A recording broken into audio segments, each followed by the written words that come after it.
தமிழ் பேராயத்தின்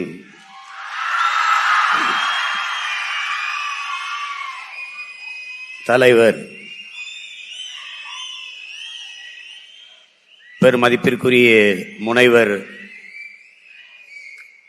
கரு நாகராஜன் அவர்களே,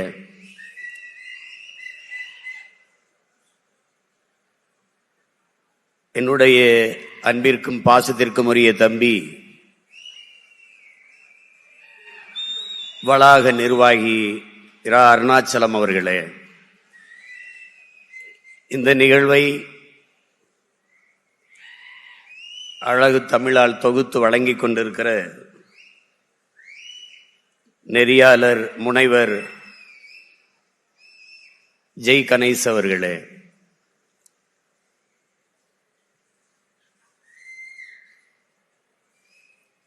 நம்முடைய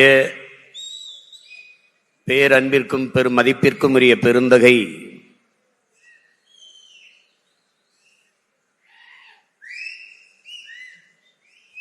SRM கல்வி குழுமத்தினுடைய தாளாளர் மாண்புமிக்க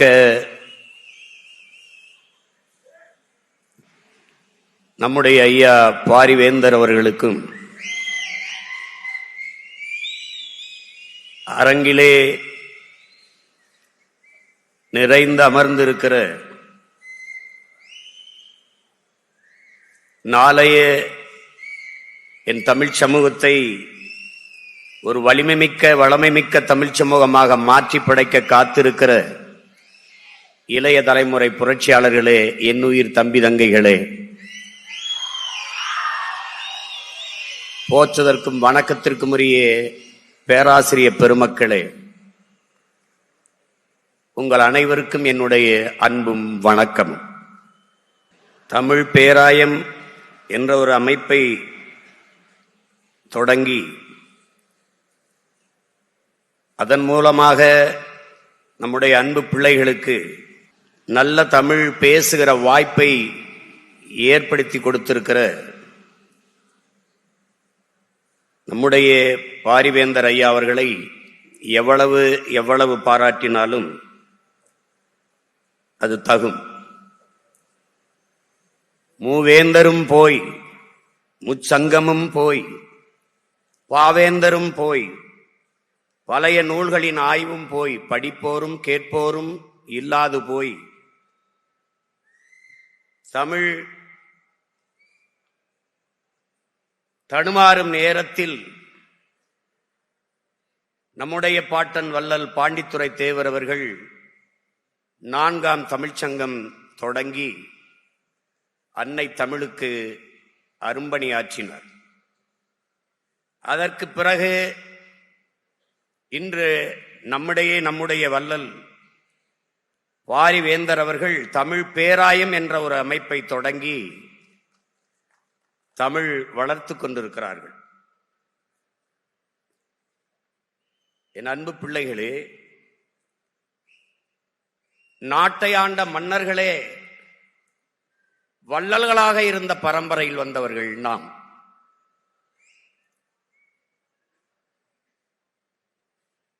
பாரி, ஓரி, பேகன், ஆய், நல்லி, அதியமான் என்று 7 வள்ளல்களை கொண்ட இனத்தின் பிள்ளைகள் நாம். அதிலே ஆகச் சிறந்த வள்ளல்களாக பாரியும் பேகனும் போற்றப்படுகிறார்கள். அதற்கு காரணம், அவன் வள்ளல் என்று போற்றப்படவில்லை, ஒரே ஒரு முல்லை கொடிக்கு தேரை கொடுத்தான். ஊரையே கொடுத்தான், போற்றப்படவில்லை. முல்லை கொடிக்கு தேரை கொடுத்தான், வள்ளல் என்று போற்றப்படும். அவன் முல்லை கொடிக்கு தேரை கொடுத்தான். இன்று நம்முடைய வள்ளல் பாரிவேந்தர் அவர்கள் தமிழ் குடிக்கு கல்வியை கொடுத்து கொண்டிருக்கிறார்.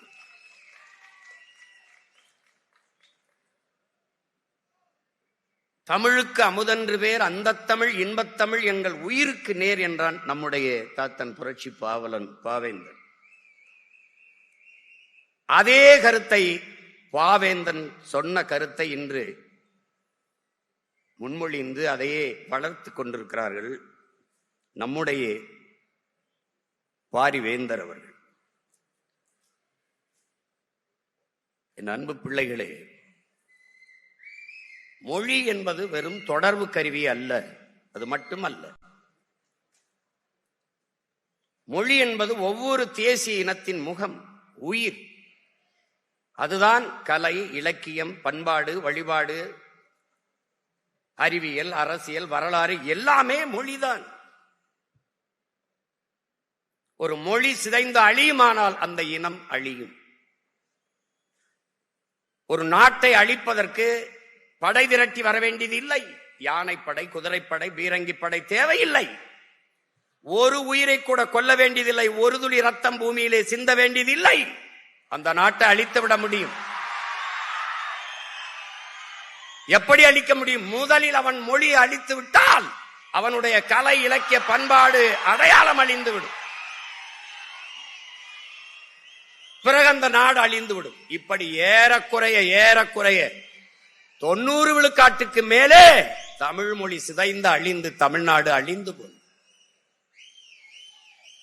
நாட்டிற்கு பெயர் தமிழ்நாடு என்று இருக்கிறது. ஆனால் தமிழுக்கும் தமிழர்களுக்கும் இது சுடுகாடாக மாறி இருக்கிறது.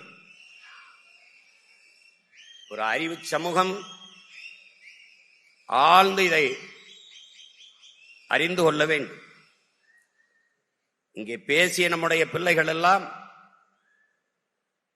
மிகுந்த ஆற்றலை வெளிப்படுத்தினார்கள். சொல்லும் போதே பேச்சு ஆற்றல் என்று சொல்லுகிறது. காரணம், பேச்சும் ஒரு ஆற்றல், ஒரு திறன். சாக்ரட்டிஸ் சொல்கிறான், ஒரு மனிதனின் அறிவை எதை வைத்து கணக்கிடுவாய்? நீ எழுப்புகிற கேள்விக்கு அவன் சொல்லுகிற பதிலை வைத்து கணக்கிடக்கூடாது. பிறகு எதை வைத்து? நீ எழுப்புகிற கேள்விக்கு இன்னொரு கேள்வியவே பதிலாக தருவானையானால் அதை வைத்துத்தான் அவனுடைய அறிவை மதிப்பிட வேண்டும் என்கிறார். நம்முடைய பிள்ளைகள் பேச்சு திறனில் மட்டுமல்ல, தர்க்க அறிவிலும் வாத திறமையிலும் ஆற்றல் பெற்றவர்களாக இருப்பதை நாம் அறிந்தோம். நிகழ்ச்சியிலே பங்கு பெற்ற அத்தனை பிள்ளைகளுக்கும் என்னுடைய நிறைந்த அன்பும் வாழ்த்துக்களும். இங்கே முதலாவதாக வந்தவர், இரண்டாவதாக வந்தவர் தான் வெற்றியாளர் என்றில்லை. போட்டியில் பங்கெடுத்த ஒவ்வொருவனும் வெற்றியாளன் தான். பேச்சு என்பது ஒரு ஆகப்பெரிய கலை. தன் எண்ணத்தை வெளிப்படுத்தும் ஒரு கண்ணாடி தான் பேச்சு. ஒரு வலிமை மிக்க கருவி பேச்சு. ஒரு எளிய மகன் உங்கள் முன்னாடி நிற்கிற உங்கள் உடன் பிறந்தவன் ஒரு எளிய மகன். ஒரு பின்புலமும் இல்லை, பொருளாதாரம் இல்லை, ஒரு ஊடக ஆதரவும் இல்லை. ஒற்றை மகனாக தமிழகத்தின் வீதிகளில் கத்தி கத்தி கத்தி பேசி பேசி 36 லட்சம் வாக்குகளை பெற்று 3வது பெரிய அரசியல் கட்சியாக வளர முடியும் என்றால் காரணம் பேச்சு.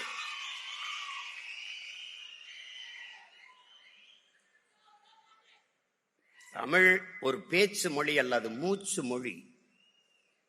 மூச்சு மொழி. என் அன்பு பிள்ளைகளே, மூச்சு மொழி.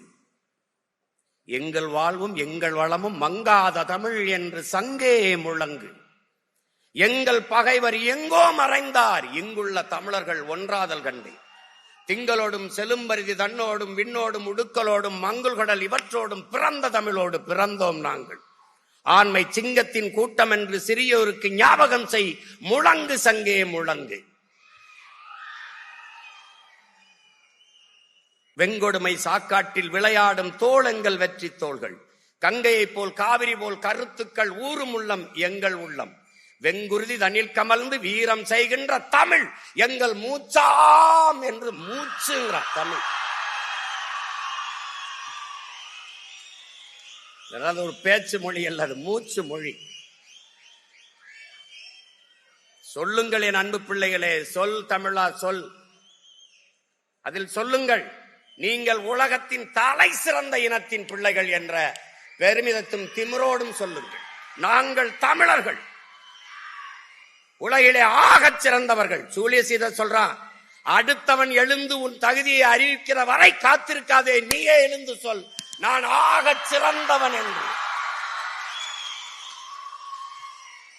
தமிழன் பெருமைக்குரியவன். காரணம், தமிழ் பெருங்குடியில் பிறந்ததனாலேயே தமிழன் பெருமைக்குரியவன் என்கிறார் புரட்சி பாவலர். ஏன் எல்லோரும் மானுடநேயம் பேசிக் கொண்டிருந்த காலத்தில் தமிழன் உயிர்மை நேயம் பேசினான். பிறப்பு ஒக்கும் எல்லா மனிதருக்கும் என்று பிறப்பு ஒக்கும் எல்லா உயிருக்கும் என்றான். பகுத்துண்டு பல் உறவுகள் ஓம்புக என்று சொல்லாது பகுத்துண்டு பல் உயிர்கள் ஓம்புக என்றான். உலகு உலகு உலகு என்று உலகம் தழுவி நேசித்து நின்ற மாண்பு கொண்ட மக்கள் தமிழர்கள் என்பதை சொல். தமிழா சொல், நிமிர்ந்து சொல். வாடிய பயிரை கண்ட போதெல்லாம் வாடினேன் என்கிறான் வள்ளலார் பெருந்தகை. பயிருக்கும் உயிர் இருக்கிறது என்று வாடி நின்றவன் நம் முன்னவன். காக்கை குருவி எங்கள் சாதி, நீல் கடலும் மலையும் எங்கள் கூட்டம். நோக்க நோக்க களியாட்டம் நோக்கும் திசையெல்லாம் யாமின்றி வேறில்லை என்கிறான் பெரும்பாவளன் பாட்டன் பாரதி. எல்லா உயிர்களையும் நேசித்து நின்ற உயிர்மை நேயர்கள் தமிழர்கள். அவன்தான் யாதும் ஊரே யாவரும் கேளீர் என்று இரு கரமும் விரித்து உலக மக்களை ஆறத் தழுவி நேசித்து நின்றவன் தமிழன். பாரடா உன் மானுட பரப்பை, மானுட சமுத்திரம் நான் என்று கூவு, விசால பார்வையால் விழுங்கு மக்களை என்றான் புரட்சி பாவலன் பாவேந்தன் பாரதிதாஸ். நீ ஒரு பேரன்புக்காரன், பெருமைமிக்க இனத்தின் மகன். உலகத்தின் முதல் மொழி உன் மொழி தமிழ் என்ற சொல்லை உறக்க சொல். சொல் தமிழா சொல். அவரவர் தாய்மொழியிலே பேசிக் கொண்டிருக்கிறார்கள். நாங்கள் அந்த மொழிகளின் தாய்மொழியில் பேசிக் கொண்டிருக்கிறோம். ஆங்கிலத்திலே 20 விழுக்காட்டு சொற்களை நம் தமிழ் கடன் கொடுத்திருக்கிறது. உலகில் எந்த மொழியின் துணையுமின்றி தனித்து இயங்கக்கூடிய உயர் தனிச்ச மொழி ஒரே மொழி உலகிலே உன் மொழி என் மொழி தமிழ். எல்லா மொழிகளிலும் இது மைக்கு தான். நம்முடைய மொழியிலே இது ஒளி வாங்கி, எல்லா மொழியிலும் இது ஸ்பீக்கர், நம்முடைய மொழியிலே ஒளி பெருக்கி, எல்லா மொழியிலும் இது லைட், நம்முடைய மொழியிலே இது விளக்கு, எல்லா மொழியிலும் அது சேர், நமக்கு நாற்காலி, எல்லா மொழியிலும் அது லேப்டாப், நமக்கு மடிக்கணினி. எந்த மொழியின் துணையின்றி தனித்து இயங்கக்கூடிய உலகில் ஒரு மொழி உண்டென்றால் அது நம்முயிர் தமிழ் என்பதை என்னிலும் இளைய என் தம்பிதங்கள் அறிந்து கொள்ள வேண்டும். உன்னுடைய கொல் அவனுடைய கில், உன்னுடைய உடன் அவனுடைய எஸ்போர்ட் சடன், உன்னுடைய பேச்சு ஒரு எஸ்போர்ட் ஸ்பீச், உன்னுடைய பஞ்சு ஒரு எஸ்போர்ட் ஸ்பாஞ்சு, உன்னுடைய நாவாய் அவனுடைய நேவி, உன்னுடைய கட்டுமரம் அவனுடைய கட்டுமரான், நம்முடைய காசு அவனுடைய கேசு, பூரா நம்மகிட்ட இருந்து எடுத்து வச்சுக்கிட்டு அடுத்தவன் மொழியை அறிவென்று கருவது போல ஒரு அறியாமை உலகத்தில் கிடையாது. அவன் மொழி அப்புறம் எனக்கு அறிவாகும். ஆங்கிலம் அறிவல்ல, ஒரு மொழி. English not a knowledge, it's a language என்பதை அறிவு சமூகம் புரிந்து கொள்ளும். அது ஒரு மொழி, அவ்வளவுதான். ஒரு நிலைப்பாட்டை என் உடன் பிறந்தார்களே, என் உயிர் தம்பி தங்கைகளே, நாம் ஒரு நிலைப்பாட்டை கொள்ள வேண்டும். என்னது? உலகின் எம்மொழியும் கற்போம் நாங்கள் வாழ, எங்கள் மொழி தமிழ் கற்போம் எங்கள் இனம் வாழ என்ற கோட்பாட்டை ஏற்கும். எல்லா மொழிகளையும் கற்றுக்கொள்வோம், விரும்பினால் தேவை ஏற்பட்டால் கற்றுக்கொள்வோம். ஆனால் எம்முயிர் தமிழ் மீது உயிருக்கு மேலாக பற்றுக்கொள்ளும். இந்த அரங்கிலே எத்தனை சாளரங்கள், எத்தனை ஜன்னல்கள், அத்தனை ஜன்னல்களாக உலக மொழிகளை வைத்துக் கொள்வோம். ஆனால் நுழைவாசலாக இருக்கிற தலைவாசலாக எங்கள் உயிர் மொழி தமிழை வைத்துக் கொள்வோம். தாய்மொழி தெரியாது நீ என்ன கற்று கல்வியாளனா வந்தாலும் நீ அறிவற்றவன் தான். பெற்ற தாயை அடையாளம் தெரியலன்னா அவனை எப்படி மனுஷனா மதிப்பில? உலகில் தாய்மொழியில் கற்றவன் எல்லாம் படைக்கிறான் என் உடன் பிறந்தவனே, தாய்மொழியில் கல்லாதவன் பயன்படுத்துகிறான். உலகில் எல்லா நாடும் மேடினா இருக்கு. Made in Singapore, made in China, made in Japan, made in France, made in America. ஆனால் உன்னாடு மட்டும் மேக் இன் இந்தியாவா இருக்கு. மேக் இன்.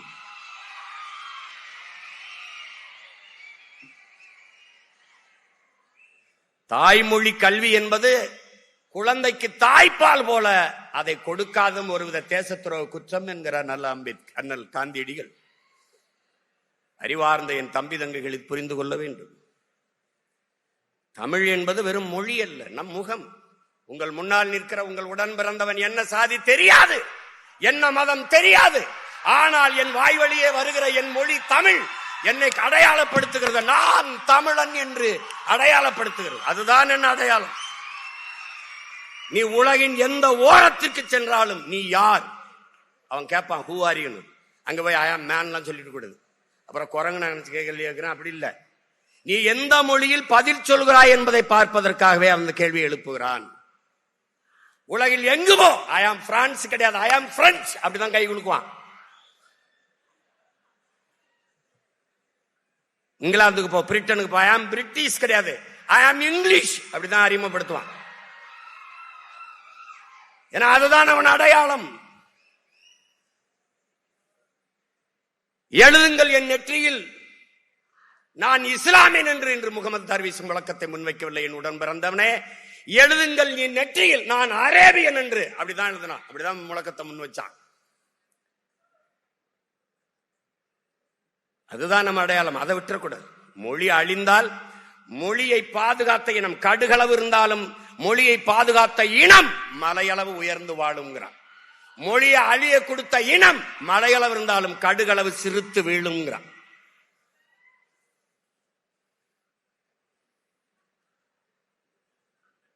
அதனால என் அன்பு பிள்ளைகள், தமிழ் படிச்சா வேலை கிடைக்குமா, தமிழ் படிச்சா சோறு கிடைக்குமா, அதெல்லாம் பேசக்கூடாது. தமிழ் வேலையும் சோறும் அல்ல, தமிழ் நமக்கு உயிர் என்பதை அறிவு இந்த தம்பி தங்கையில் புரிந்து கொள்ளும். என் மொழியில் இல்லாத என்ன இருக்குது, என்ன இருக்குது? கேரள கவிஞன் ஆற்றூர் ரவிவர்மா சொல்லுகிறான், ஊடகத்தில் ஆகச் சிறந்த இலக்கியங்களை தாய்மொழியிலே படிக்கிற வாய்ப்பை பெற்ற இனம் சீனர்கள் கிரேக்கர்களை தாண்டி இந்தியாவிலே தமிழர்கள் தான். எல்லா சமயங்களுக்கும் காப்பியம் தந்த மொழி உன் தாய்மொழி. உமரப்புலவர் எழுதிய சீராபுராணம் இஸ்லாமிய மக்களுக்கு, வீரமாமுனிவர் ஜோசப்பஸ்கி தந்த தேம்பாவணி கிறிஸ்தவர்களுக்கான காப்பியம், சிலப்பதிகாரம் பௌத்த காப்பியம், எழுதிய இளங்கோவடிகள் சமண துறவி.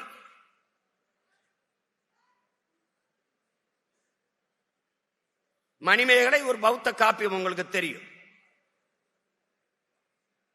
மூவேந்தரையும் இணைச்சு, சோழ நாட்டில் பிறந்து பாண்டி நாட்டில் இறந்து சேர நாட்டில் தெய்வமாயி போனால் கண்ணகி பெருமாட்டி, 3 வேந்தரையும் இணைத்து ஒரு மாபெரும் காப்பியத்தை தந்தவன் இளங்கோவடிகள். இதுல என்ன இல்ல, பகுருளி ஆற்றுடன் பன்மலை அடுக்கத்து குமரிக்கோடும் கொடுங்கடல் கொல்ல வடதிசை கங்கையும் இமயமும் கொண்டு தென் திசை ஆண்ட தென்னவன் வாழி உன் வரலாற்று பதிவு செய்கிறான். மருங்கு வண்டு சிறந்த ஆர்ப்பம் மணிப்பாட இது பொறுத்து கருங்கையில் கண்விழித்து ஒழுகி நடந்தாய் வாழி காவேரின்னு காவேரியை வரவேற்று பாடுகிறான் இளங்கோ. முல்லையும் குறிஞ்சியும் முறைமையில் திரியும் நல்லி எலுவிழந்து நிலம் நடுக்கமுட்டு பாறை எனும் படிமம் கொள்ளுங்கிறான். எவ்வளவு பெரிய அறிவியல், எவ்வளவு பெரிய புவியியலை பாடுறான் பாரு. முல்லையும் குறிஞ்சியும் மலையை அழிச்சு காட்டை அழிச்சிட்டீங்கன்னா நிலம் நடுக்குற்று நல் இயல்பை இழந்து பாலை எனும் படிமம் கொள்ளும். இன்னைக்கு என்ன ஆயிருது, ஒரு மலை இல்ல வெட்டி தின்ட்டான். அதுக்கு பேரு குவாரி. வாரி வாரி மலையும் மண்ணை அள்ளி திங்கிறதுனால அதுக்கு பேர் குவாரின்னு வச்சுட்டான். அறிவு சமூகம் சிந்திக்க வேண்டாமா? உன்னால் உருவாக்க முடியாத ஒன்றை உனக்கு அளிக்கிற உரிமையை யார் தந்ததுன்னு கேட்கிறான் ஈஎப்சு மாஸ்டர். வளங்களை சுரண்டி கொழுப்பதையே வளர்ச்சி என்று கட்டமைத்தவன் யார், கற்பித்தவன் யார்? காட்டை வெட்டி அழித்தால் நட்டு வைத்து விடலாம், தண்ணீரை உறிஞ்சி வைத்தால் தேக்கி வைத்து விடலாம். ஆனால் மணலையும் மலையையும் யார் உருவாக்குவது? இயற்கையின் அரும்பெரும் கொடை. மழை இல்லாத நிலம் பாலைவனமாகிவிடும் என்கிற அந்த அடிப்படை அறிவில்லாதவர்களுடைய ஆட்சியை கொடுத்து விட்டு அல்லாடி கொண்டிருக்கிறோம்.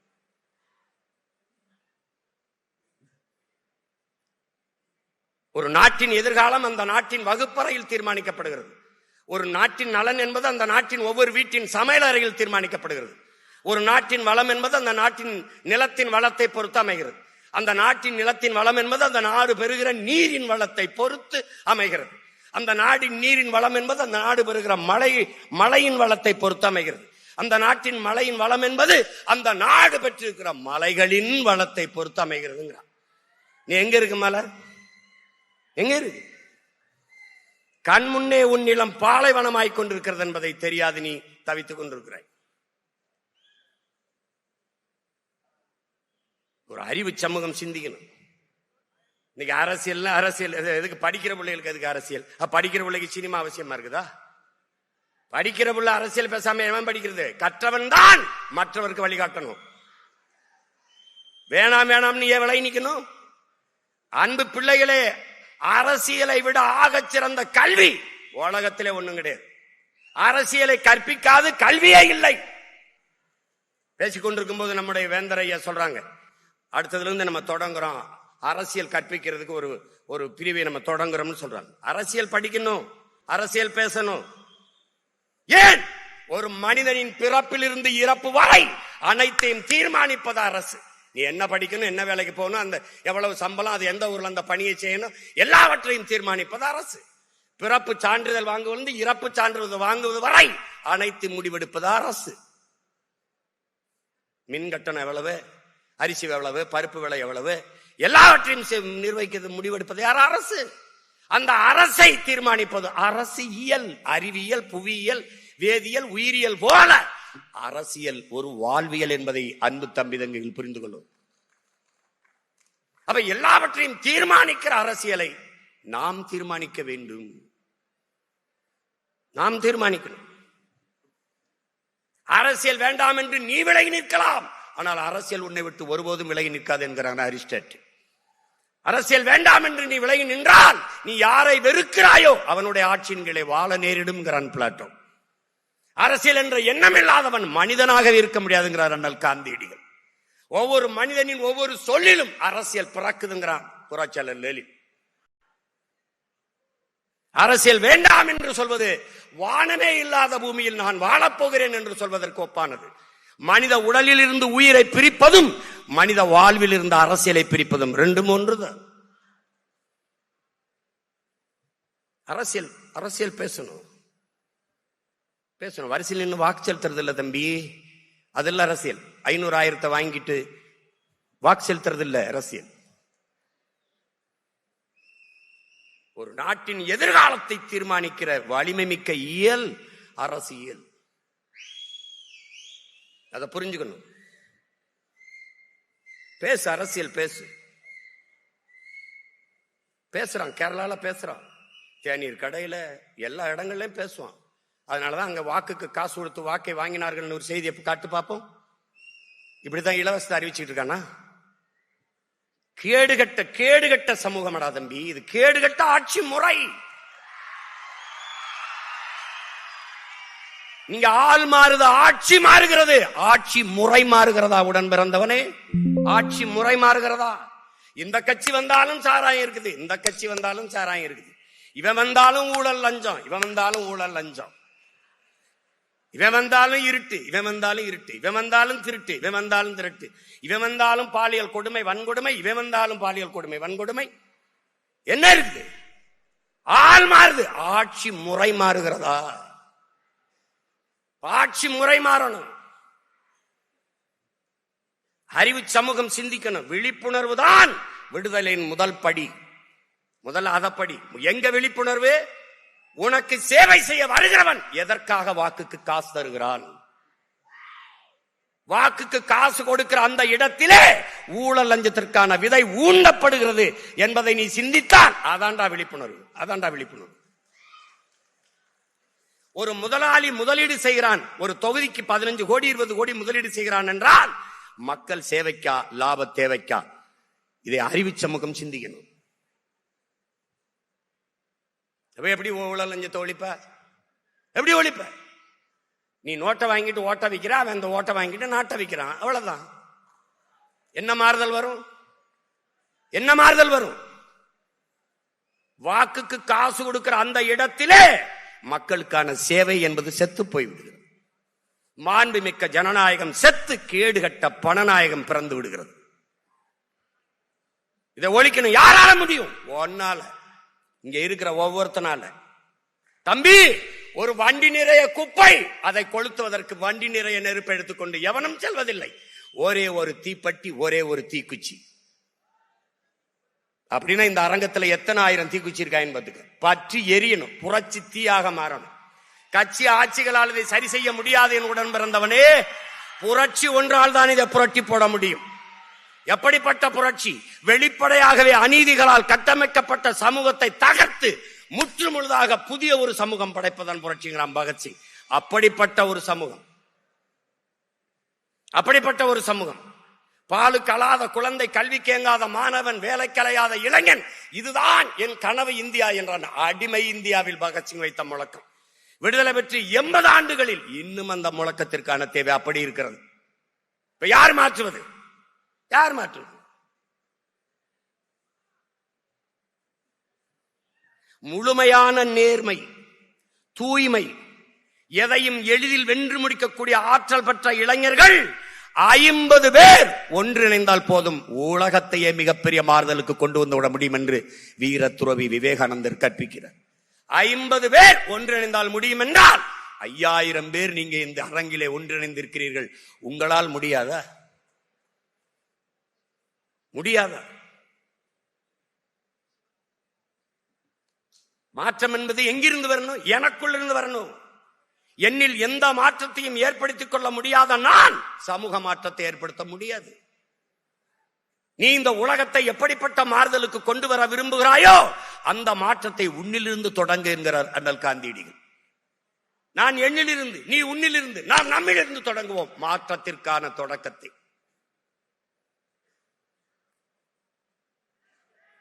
ஒரு அறிவு சமூகம் ஆழ்ந்து சிந்திக்கணும். இலவசம் இலவசம் எல்லாம் கொடுக்கறான். 5000 ரூபாய் கொடுக்கறான், 10,000 ரூபாய் கொடுக்கறான். எங்கிருந்து அவங்க அப்பன் சொத்தை வித்துட்டா கொடுக்கறான்? எங்கிருந்து கொடுக்கறான்? என்ன பரம்பரை சொத்தா? எங்கிருந்து கொடுக்கிற? இலவசத்தில் இழக்கிற பணத்தை எங்கிருந்து எடுக்கிறாய் என்ற கேள்வி வந்து விட்டால் அது விழிப்புணர்வு. அந்த இடத்துல தான் மாற்றத்துக்கான சிந்தனை பிறக்குது. எங்கிருந்து கொடுக்கிற? ஆறுதலால் காயங்கள் ஆறுவதில்லை, அழுவதனால் எதையும் அடைந்து விட முடியாது, தூறல்களால் பயிர்கள் விளையாது என்கிறார் நம்முடைய தவத்திருக்குன்றக்குடியில் அடிகளார் அவர்கள். என் தேசத்தை நாசமாக்கிய ஒரே சொல் இலவசம். என்ன இலவசம் கொடுக்கிற? எதுக்கு இலவசம் கொடுக்கிற? 10 லட்சம் கோடி கடனுல நாடு, இதுல இலவசம் வேற பெருவெக்க கேடு. தம்பி, 10 லட்சம் கோடி கடனுல நாடு, இதுல இலவசம் வேற பெருவெக்க கேடு. பாக்க சகிக்கல சனம்படும் பாடு, இத வளர்ச்சின்னு வாய்கிளிய போடுறான் போடு.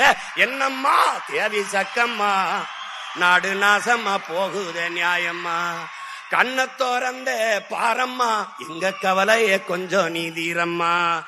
ஊழல் லஞ்சத்துல ஊறி கிடக்குறான், உண்மை நேர்மைன்னா என்னன்னு கேக்குறான். ஓட்டுக்கு காசை வாரி இறக்கிறான், உழைக்கி மக்களைத்தான் வயிற்றில் அடிக்கிறான். என்னம்மா தேவி சக்கம்மா, நாடு நாசமா போகுதே நியாயமா. பாதுகாப்புன்னு எதுவுமே இல்ல, பச்சை பிள்ளைக்கும் பாலிகள் தொல்ல.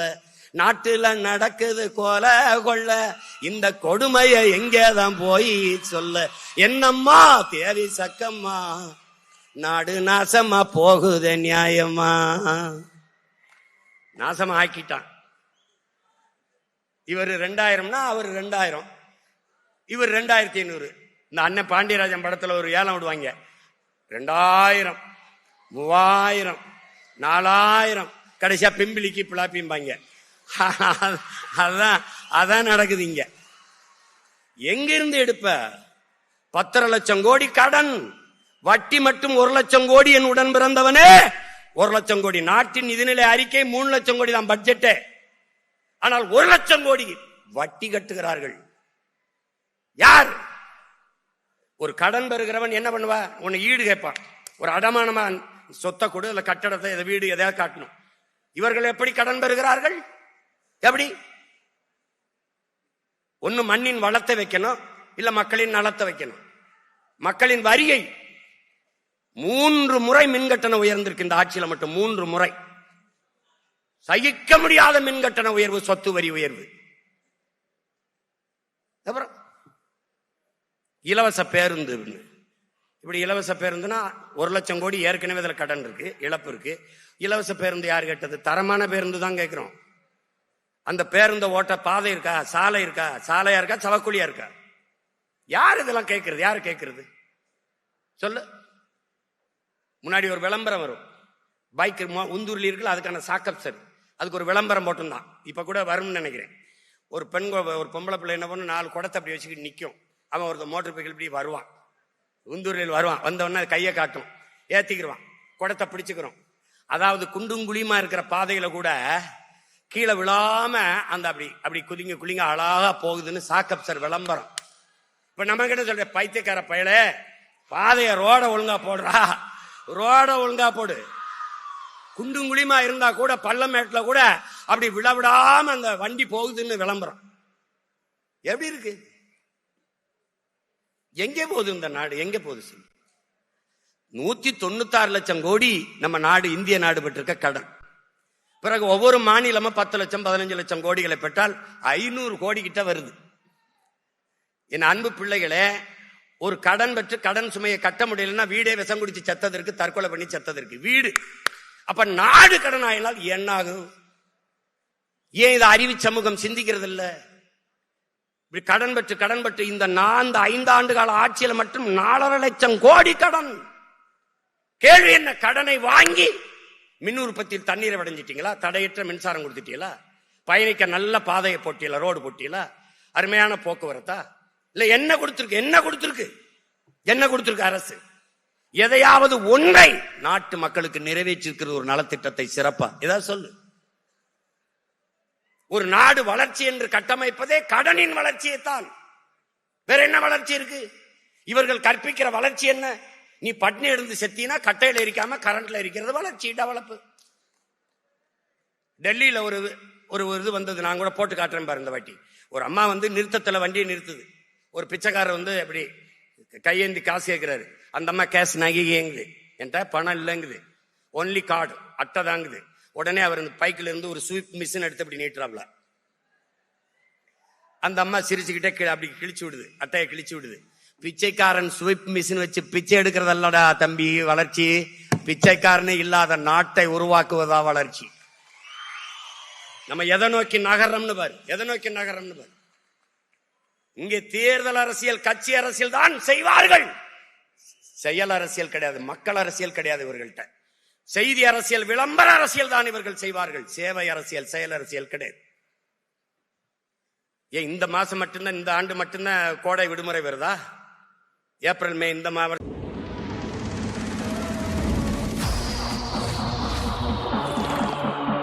மே மாசம் வரலையா? கோடை தண்ணீரை வடைஞ்சிட்டீங்களா? தடையற்ற மின்சாரம் கொடுத்துட்டீங்களா? பயணிக்க நல்ல பாதையை போட்டீங்களா? ரோடு போட்டீங்களா? அருமையான போக்குவரத்தா? இல்ல என்ன கொடுத்திருக்கு? என்ன கொடுத்திருக்கு அரசு?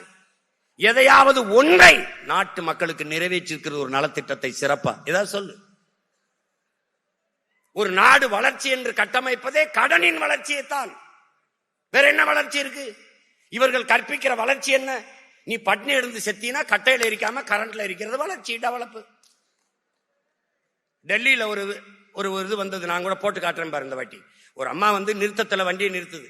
ஒரு பிச்சைக்காரர் அப்படி கையேந்தி காசு கேட்கிறாரு. அந்த அம்மா கேஷ் நகைங்குது, என்கிட்ட பணம் இல்லைங்குது, ஒன்லி கார்டு, அட்டை தாங்குது.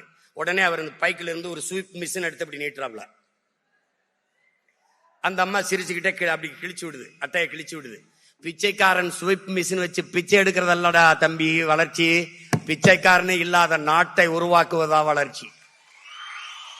நம்ம எதை நோக்கி நகரம்னு பாரு, எதை நோக்கி நகரம்னு பாரு.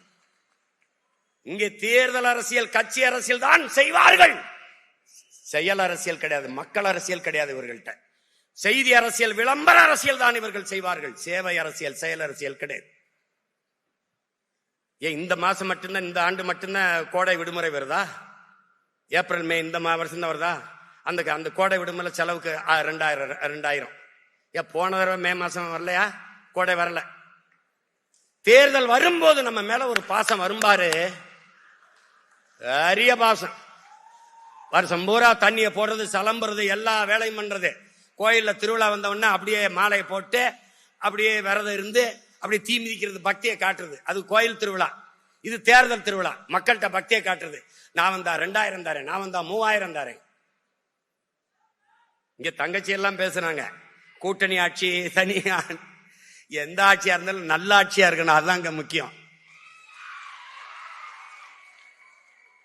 இத்தனை கட்சியை கூட்டி சேர்ந்துக்கிட்டு வர மகாராசா, நீ எதுக்கு ஓட்டு காசு கொடுக்குற? நீதான் நல்ல ஆட்சி கொடுத்துட்டிய. நல்ல ஆட்சி கொடுத்தா நான் என் ஆட்சியின் சிறப்பை பார்த்து எனக்கு வாக்கு செலுத்துங்கன்னு கேட்க வேண்டியது என்ன? கேட்க மாட்டார்கள்.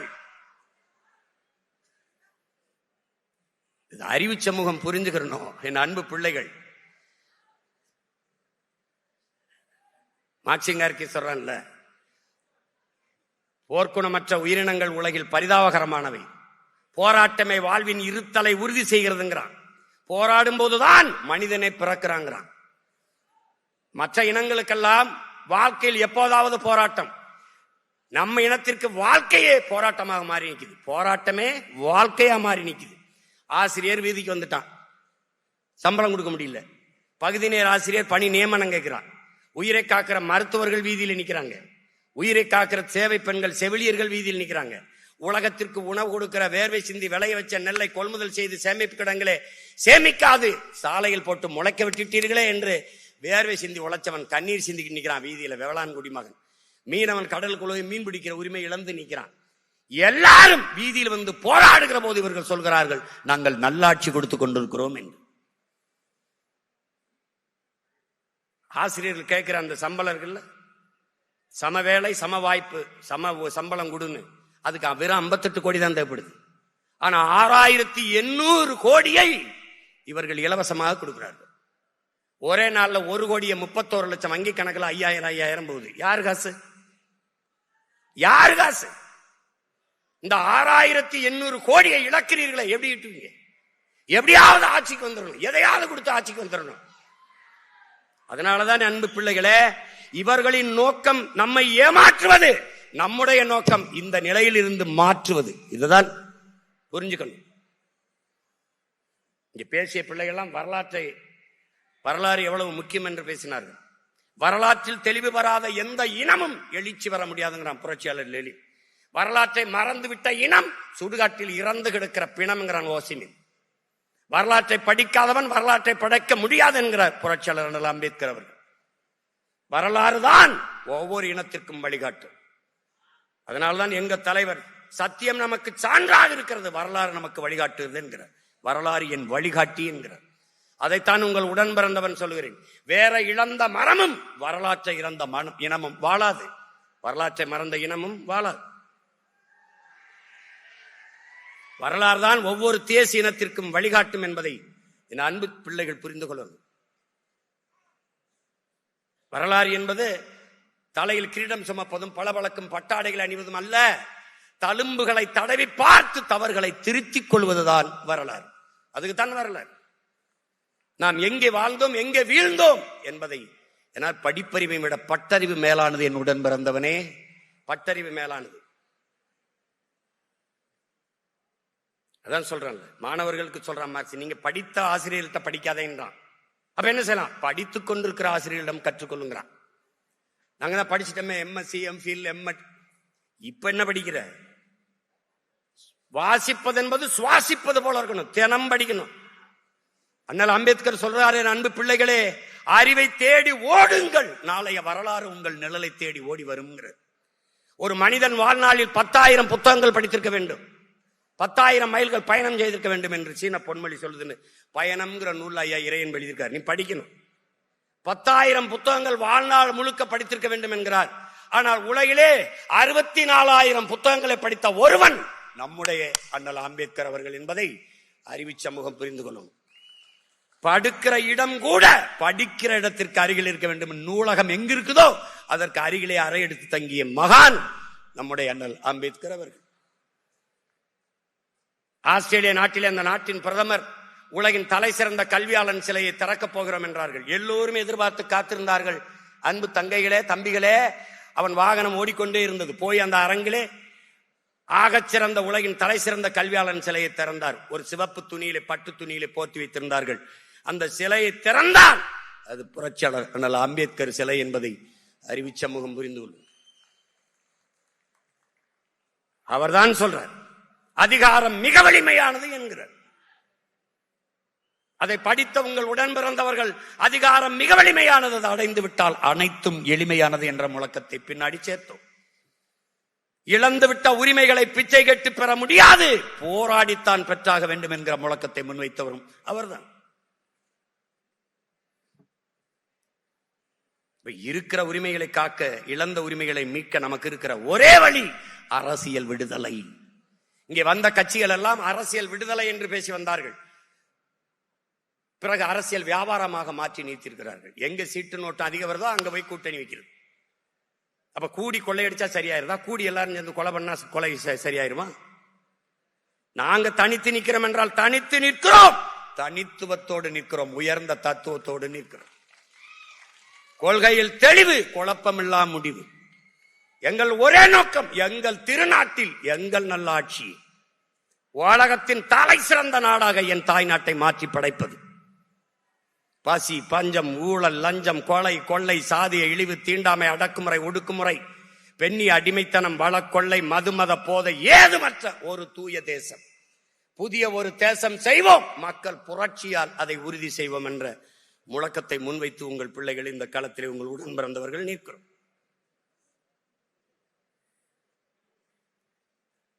அறிவு சமூகம்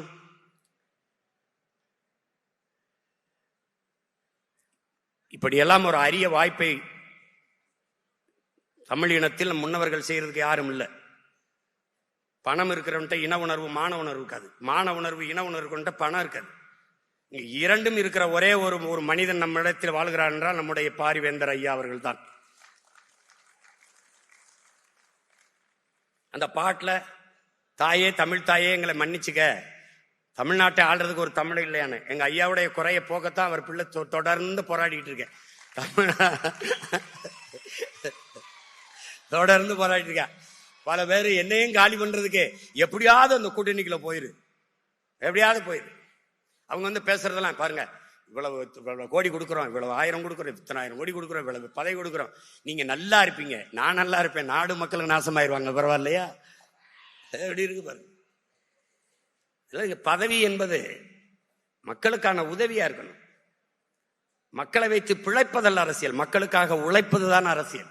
இந்த கோட்பாட்டை பிரிந்து கொண்டு ஒரு தலைமுறை வரணும். மாசத்துங்க சொல்றான், இந்த உங்களை மாதிரி இருக்கிற பலாயிரக்கணக்கான இளைஞர்களை கூட்டி வச்சு சொல்றான். என்ன சொல்றான்? எல்லாரும் எழுதி வச்ச எழுதாத வெள்ளைத்தாள்களை எனக்கு தாருங்கள்ன்றான். ஏன்னு கேட்கிறான். எல்லாரும் எழுதி வச்சதுல நான் என்ன புதுசா எழுதினாலும் அது சரியா வராது. நான் ஆகச்சிறந்த ஒன்றை எழுத போகிறேன், அதனால் எனக்கு எழுதாத வெள்ளைத்தாள்களை தாருங்கள். அப்படி எழுதாத வெள்ளைத்தாள்கள்கிட்ட வந்து பேசுறது காரணம் அதுதான். அண்ணன் பேசுனது உங்களை மகிழ்வித்தான் நான் மகிழ்வேன். ஒரு நொடியேனும் சிந்திக்க வைத்தால் நான் பிறந்த பயனை அடைவேன். உடன் பிறந்தவனே, நான் பிறந்த பயனை, என் பிறவி பயனை அடை. இதனால ஒரு அறிவு சமூகம், உங்கள் கல்வி, உங்களுடைய ஆற்றல் இந்த சமூக மாறுதலுக்கு வித்திட வேண்டும். இந்த சமூக மாறுதலுக்கு நீங்கள் பாடுபட வேண்டும். தன்னலமற்று உண்மையும் நேர்மையுமாக இந்த மண்ணுக்கு மக்களுக்கும் உழைக்க வேண்டும் என்கிற உறுதியோடு என் அன்பு பிள்ளைகள் வர வேண்டும். இன்று அறிவு கருவறையில் இருக்கிறீர்கள். நாளைக்கு இந்த கல்வியை கொண்டு இந்த தமிழ் சமூகத்தின் மாறுதலுக்கு, அதன் உயர்விற்கு நீங்கள் அரும்பாட ஆற்ற வேண்டும் என்ற அன்போடு உங்களை வேண்டுகிறேன். வாக்கு என்பது வலிமை மிக்க ஒரு ஆயுதம். மதிப்புமிக்க நம் உரிமைகளை சில ரொட்டி துண்டுகளுக்காக விற்பதென்பது அவமானகரமானது என்கிறார் அண்ணல் அம்பேத்கர். என் அன்பு பிள்ளைகளே, நீங்கள் உங்களை சார்ந்த உறவினர்கள், நண்பர்களிடத்திலே சொல்லுங்கள், வாக்கை விற்பது கூடாது. கொள்கை இல்லாத அரசியல் பாவம் என்கிறார் அண்ணல் காந்தியடிகள். கொள்கை இல்லாத அரசியல் வியாபாரம் என்கிறார் நம்முடைய தாத்தா தெய்வ திருமகன் முத்துராமலிங்க தேவர் அவர்கள். இதை இரண்டையும் நாம் செய்யக்கூடாது என்கிற எண்ணம் உங்கள் எல்லோருக்கும் இருக்க வேண்டும். நீங்கள் என் அன்பு பிள்ளைகளே, உங்களுக்கிடத்திலே உங்கள் உடன் பிறந்தவன் கேட்கிறேன், பொழுதுபோக்கு தளத்தில் இல்லாது போராட்ட களத்தில் உங்களுக்கான தலைவனை தேடுங்கள். காத்தடிக்கிற திசையெல்லாம் பறந்து போகிற பதறாக இல்லாமல் புயலே அடித்தாலும் அதே இடத்தில் கிடக்கிற வீரியமிக்க நெல்மணிகளாக இருங்கள். நீங்கள் மாசேத்துங் சொன்னது போல இந்த நாடு உங்களுடையது, எங்களுடையதும் கூட, ஆனாலும் நாடு உங்களுடையது என்று இளைஞர்கள்டே அவன் சொன்னதை என் உயிர் தம்பி தங்களிடத்திலே உங்கள் அண்ணன் சொல்லுகிறேன். இந்த நாடு உங்களுடையது. இந்த நாட்டை வளமையான ஒரு புரட்சிகரமான நாடாக மாற்றி படைக்க வேண்டிய பொறுப்பும் கடமையும் உங்கள் ஒவ்வொருவருக்கும் கையளிக்கப்பட்டிருக்கிறது என்பதை உணர்ந்து கற்றறிந்த மேன்மக்களாக வந்து இந்த நாட்டை மேம்படுத்த அரும்பாடு ஆற்றுங்கள்.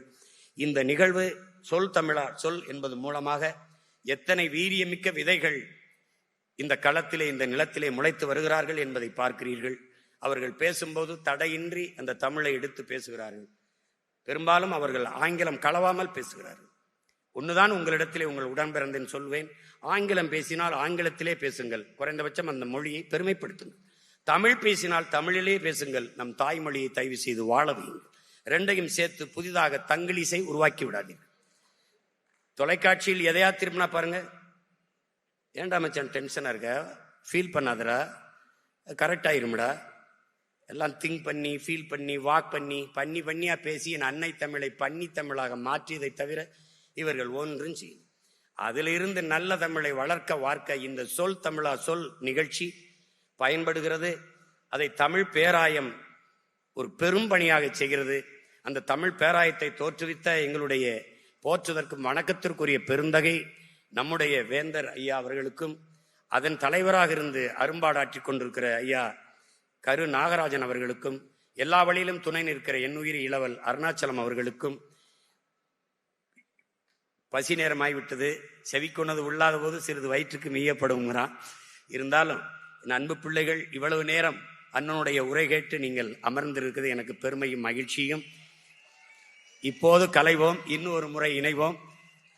புரட்சி எப்போதும் வெல்லும், நம் வெற்றி அதை சொல்லும். வணக்கம்.